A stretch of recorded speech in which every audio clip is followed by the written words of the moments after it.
A poor man was married to a beautiful woman. The man and his wife never quarreled. The husband loved his wife, and the wife loved her husband. They were very happy. But this happy couple had a rich, handsome neighbor.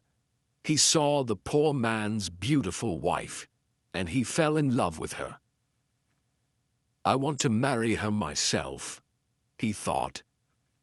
Every day, when the woman's husband was working in the fields, the rich man went to the poor man's house. "You're a beautiful woman," he said to the poor man's wife, "but your clothes are old.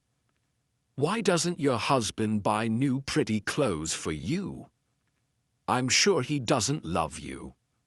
If he loved you, he would buy wonderful clothes for you. Divorce him and marry me. I will buy you beautiful new clothes, the best in the land. Then you will be the most beautiful woman in Ethiopia." At first, the woman didn't listen to the rich man, but he came to her house every day. And every day, he said the same things. At last, she began to think, "Perhaps my neighbor is right. Why doesn't my husband buy beautiful new clothes for me? Perhaps he doesn't love me." That night, she said to her husband, "Look at me, husband. My clothes are old and ugly. I want new ones. Buy me some new clothes." Her husband smiled at her. "You don't need new clothes," he said. "You are the most beautiful woman in the world to me." She was angry. "Don't you love me?" she said. "If you love me, buy me a new dress." Her husband loved his wife and wanted to please her. "I have only a little money," he thought, "and I need a new plow. But I want my dear wife to be happy." So, the next day he went to the market and bought a new dress for his wife. He took it home to her, and she put it on. "Thank you, my dear husband," she cried. "Now I know that you love me." When the rich man came to see her again, she was wearing her new dress. "You see," she said to him, "my husband loves me very much. He bought me this beautiful new dress." The rich man shook his head.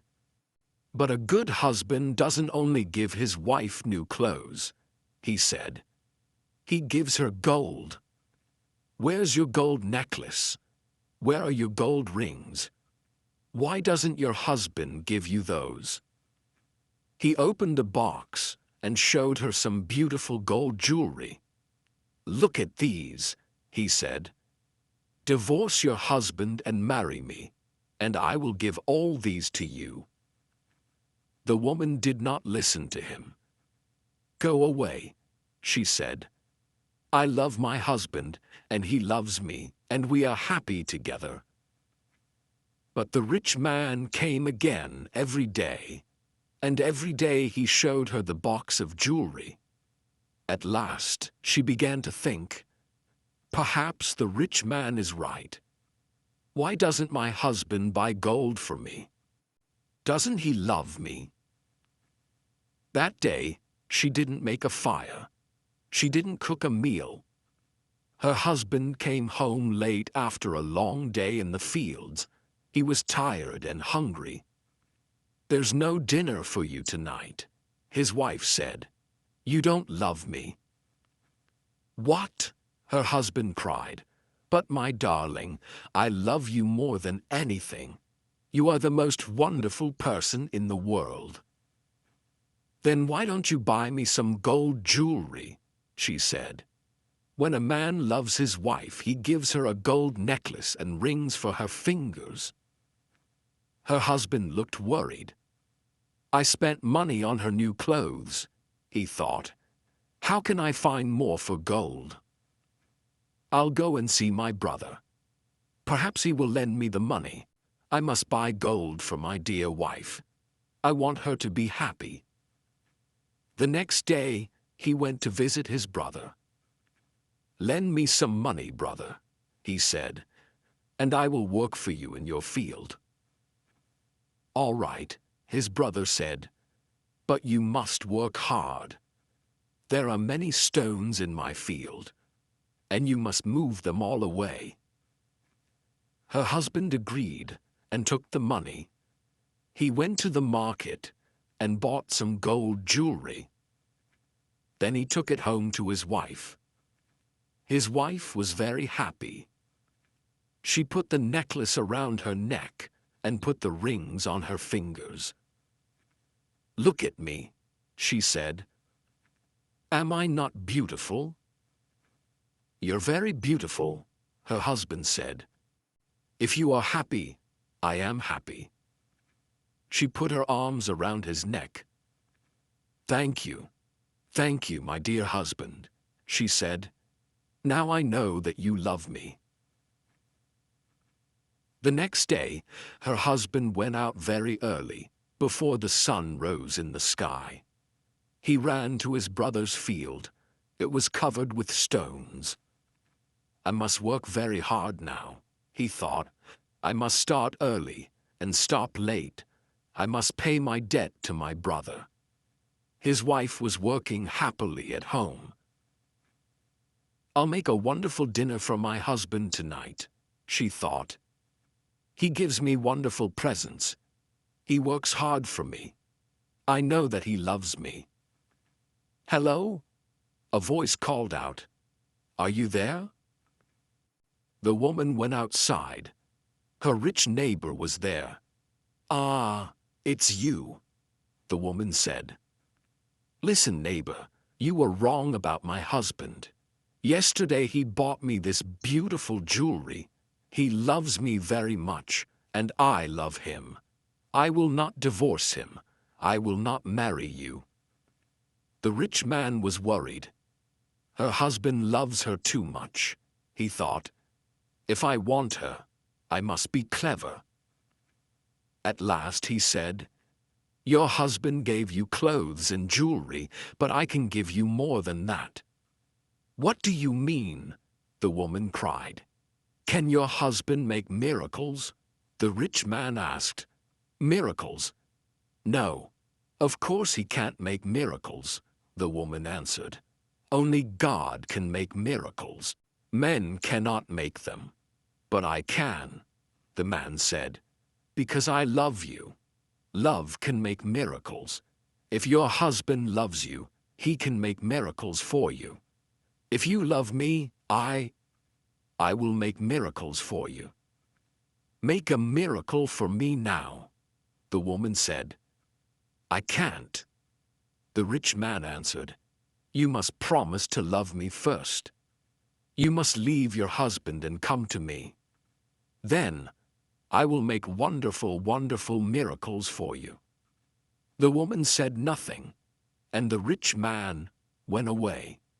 That night, the poor man came home late. He was very tired and hungry. His wife brought water for him, and he washed himself. She brought delicious food for him, and he ate it. "My poor husband," she thought. "He works so hard for me, and he is so tired and hungry. The rich man is foolish. How can my husband make miracles? It's impossible." But the next day, and the day after, and the day after that, the rich man came to her house again. "Did your husband make a miracle for you yesterday?" he asked the woman. "Leave him and love me, and I will make many, many miracles for you." Every day at last, the woman began to listen to him. One day, when her husband came home, she was sad. "Wife, dear wife, what is wrong with you?" cried her husband. "Are you sick?" "No," she said. "I'm sad because you do not love me." "What?" cried her husband. "But you know that I love you. I bought you new clothes. I bought you gold jewelry. You're the most precious thing in the world to me." "But you don't make miracles for me," his wife said. Her poor husband was very surprised. Miracles? Of course, I can't make miracles, he said. Why do you want a miracle? Our neighbor came to see me today, the woman said. Love makes miracles, he said. If a man loves a woman, he will make miracles for her. Her husband was very worried. That wicked man wants to take my wife, he thought. All this trouble comes from him. When he first came here, she wanted new clothes. Then she wanted gold jewelry. And now she wants a miracle. What can I do? If I don't make a miracle, perhaps my wife will leave me and marry him. The next day he went slowly to work in his brother's field. I must pray, he thought. Only God can help me now. He looked up to heaven. O Lord God, he prayed, please help me to make a miracle. I love my wife and I want to keep her. Don't let this rich man take her from me. He worked all morning, moving stones from his brother's field. In the middle of the day, he sat down under a tree to rest. A man was sitting there already. Who are you? The poor man asked. I am a wizard, answered the man, and I have a gift for you. Look, here are 2 sticks. Sticks? They make miracles. Miracles, the poor man said. He was happy now. What kind of miracles? If you touch a person with the first stick, the wizard said, he will become a donkey. The poor man thought of the rich man and smiled. A donkey, he said. That's very good. And she became a woman again. That's wonderful, she said. It's a real miracle. How did you do it? I prayed to God, her husband said, and he helped me. And now, wife, I'm going to punish my enemy. Your enemy? Said his wife. Who is that? You know my enemy, her husband said, looking at her.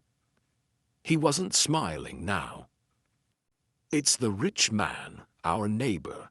He comes to our house when I'm working in the fields. He gives you bad ideas. Ask your husband for new clothes, he says.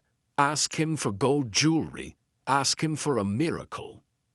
Am I right? Did our rich neighbor give you all these ideas? His wife said nothing. And did you listen to him? Her husband went on. She didn't look at him. She was ashamed. I'm sorry, she said. It's true. He said all those things. He wanted me to divorce you and marry him, and I listened to him. And do you want to divorce me and marry him? Her husband asked. She looked at him. Her eyes were full of tears. No, dear husband, she said. I want to stay with you forever, and I will never listen to him again. Then take this stick, her husband said, and touch the rich man with it. He gave his wife the first stick, but hid the second one in the roof. The next day, he went to work. Soon, the rich man arrived at the woman's house. Well, he asked her, can your husband make miracles yet? Yes, she said. And she touched him with the first stick.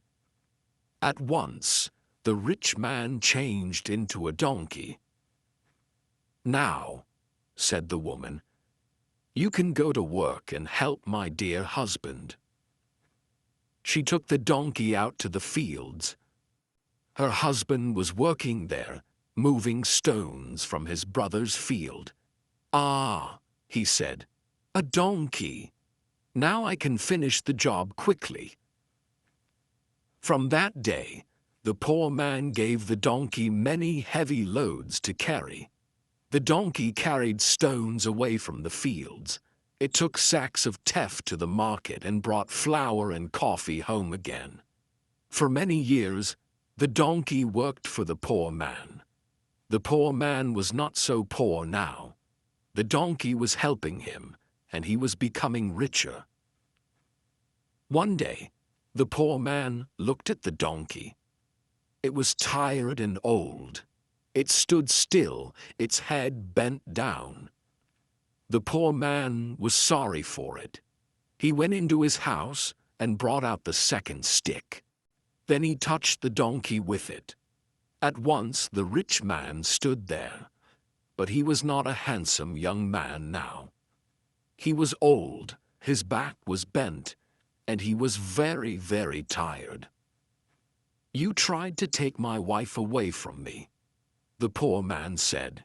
"That was wrong. Go home now. Don't look at other men's wives again." The rich man went away, and he never came back. But the poor man and his wife lived happily together for many more years. The end.